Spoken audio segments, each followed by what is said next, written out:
আওয়ামী লীগের সাবেক সংসদ সদস্য কণ্ঠশিল্পী মমতাজ বেগমকে গ্রেফতার করেছে ঢাকা মহানগর গোয়েন্দা পুলিশ। সোমবার রাত 12টার দিকে রাজধানীর ধানমন্ডির স্টার কাবাবের পেছনে একটি বাসা থেকে তাকে গ্রেফতার করা হয়। জাগো নিউজকে গ্রেফতারের বিষয়টি নিশ্চিত করেছেন ডিএমপির উপপুলিশ কমিশনার মোহাম্মদ তালিবুর রহমান। তিনি বলেন, মানিকগঞ্জ ২ আসনের সাবেক এমপি মমতাজ বেগমকে ধানমন্ডি থেকে গ্রেফতার করেছে ডিবি। বর্তমানে তাকে মিন্টো রোডের ডিবি কার্যালয়ে রাখা হয়েছে।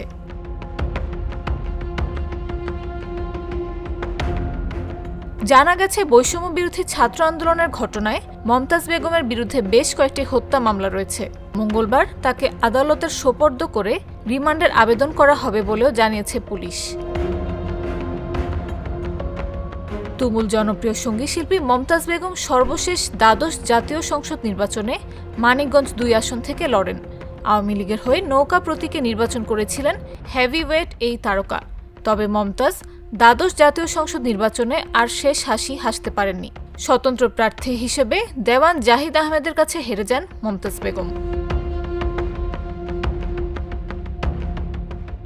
ক্ষমতাচ্যুত প্রধানমন্ত্রী শেখ হাসিনাকে নিয়ে জাতীয় সংসদে গান গেয়ে মমতাজ বেগম বিভিন্ন সময় আলোচনা সমালোচনার জন্ম দেন।